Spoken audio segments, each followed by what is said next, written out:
Imagine a world without Crazy Train, a world where the Blizzard of Ozz never happened and the legendary guitar solos of Randy Rhoads never found their home on an Ozzy Osbourne album. Let's just step, for a moment, into a version of metal history where one of the genre's most important moments never happened. On April 27th, 1979, Ozzy Osbourne was fired from Black Sabbath. That act split a timeline and created two separate iconic legacies. But what if it didn't? What if the band gave their frontman one last chance? Just a story of what might have been. By early 1979, Black Sabbath was, to put it mildly, falling apart. The godfathers of heavy metal were exhausted, drowning in substance abuse, and creatively stuck.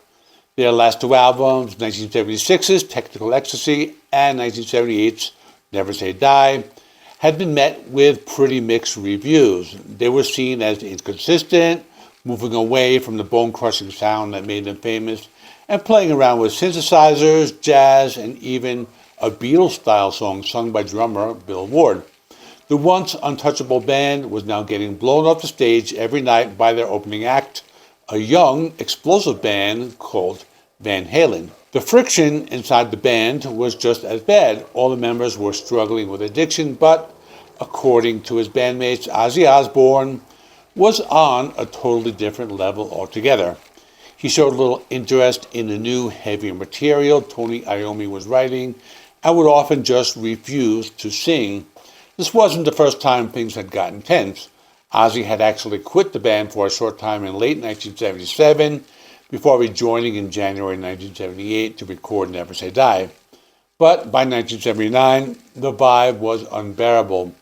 Tony Iommi felt like he had two choices: fire Ozzy or break up the band for good. He chose to fire Ozzy, and Bill Ward was the one who sent to deliver the news, and that rock history was set on its course. But right here, in our alternate timeline, something else happens. Maybe a last-minute plea from Geezer Butler, or a moment of clarity from Tony Iommi. They decide not to do it. They give Ozzy an ultimatum instead.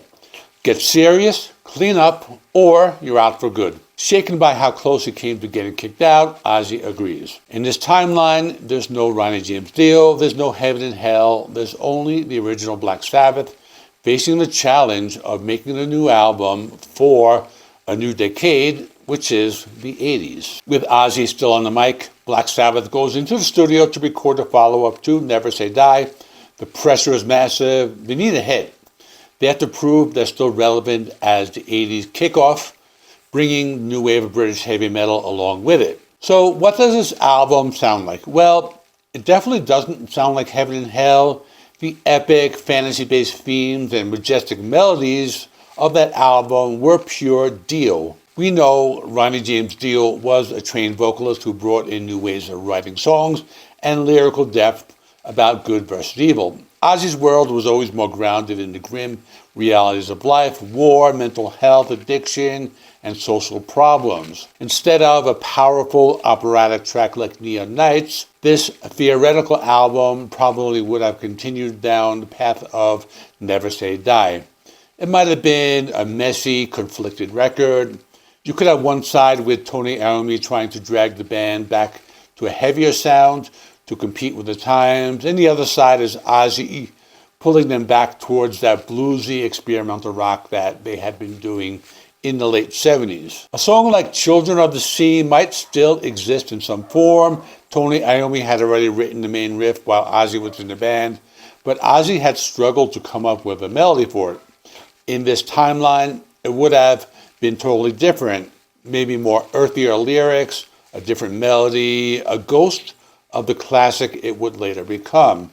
Without the fresh energy of Ronnie James Dio, Sabbath would have likely put out an album that was maybe just fine, but it probably would have failed to grab the world's attention, seen as more proof that the band's best days were long gone. As the 80s roll on, this version of Black Sabbath struggles to find its place. The music scene is now dominated by faster, more aggressive bands. Glam metal is all over MTV, while the Ozzy of our timeline was perfectly set up to ride this wave with huge music videos for songs like Bark at the Moon. The Ozzy-fronted Sabbath of this alternative reality would have just seemed like a relic. And the problems within the band wouldn't have just vanished. The decision to keep Ozzy would have just been a temporary fix for a much deeper issue, the creative fights and personal clashes that almost led to his firing in 1979 would only get worse.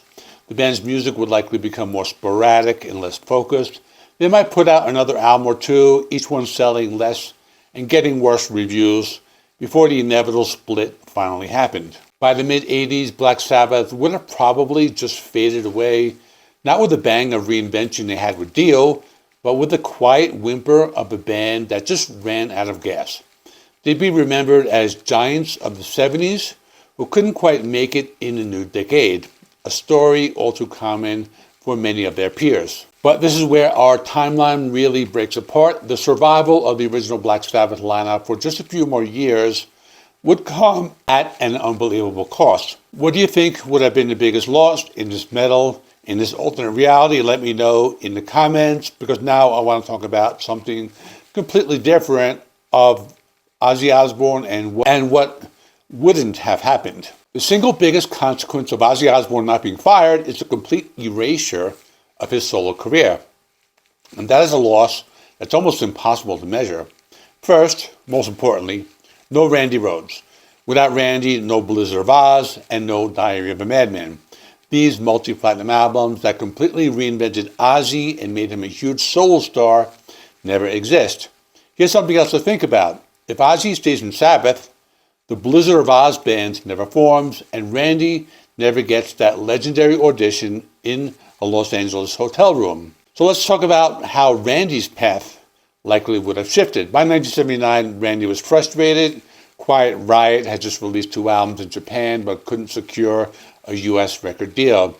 They were stuck playing the LA club circuit, clubs like the Starwood and Gazzarri's, while their peers like Van Halen had already ascended. Here's what I speculate.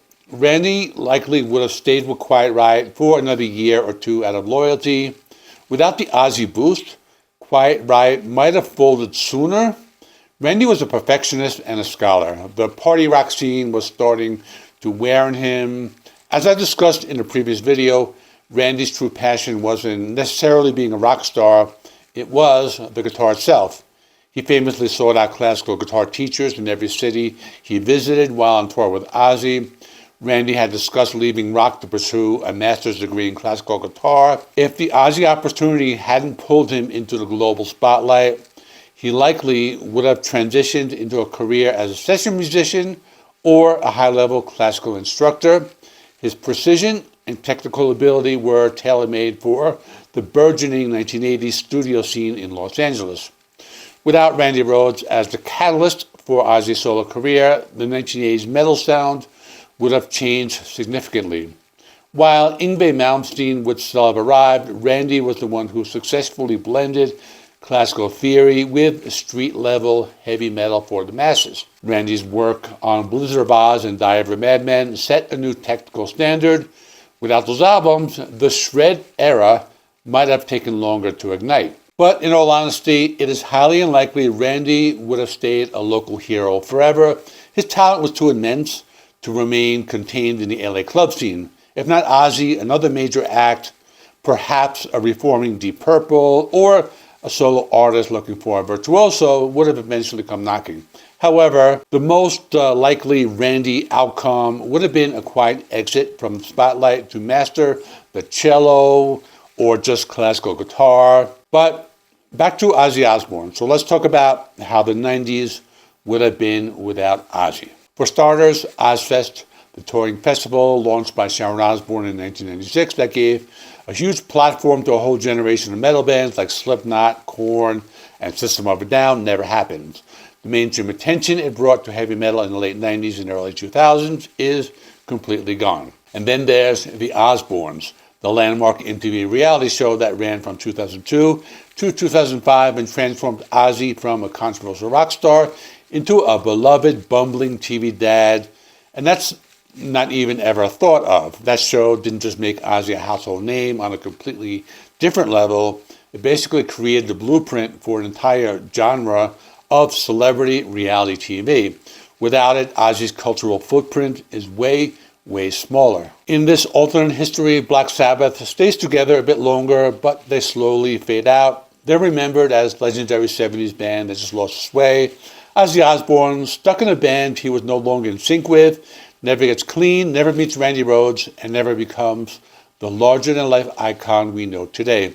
His legacy is that of a groundbreaking singer who peaked early and then just disappeared. The firing of Ozzy Osbourne on April 27, 1979 felt like the end of the world for Sabbath fans. It was a brutal, painful split, but history has shown it was the single most important and beneficial thing that could have happened to heavy metal.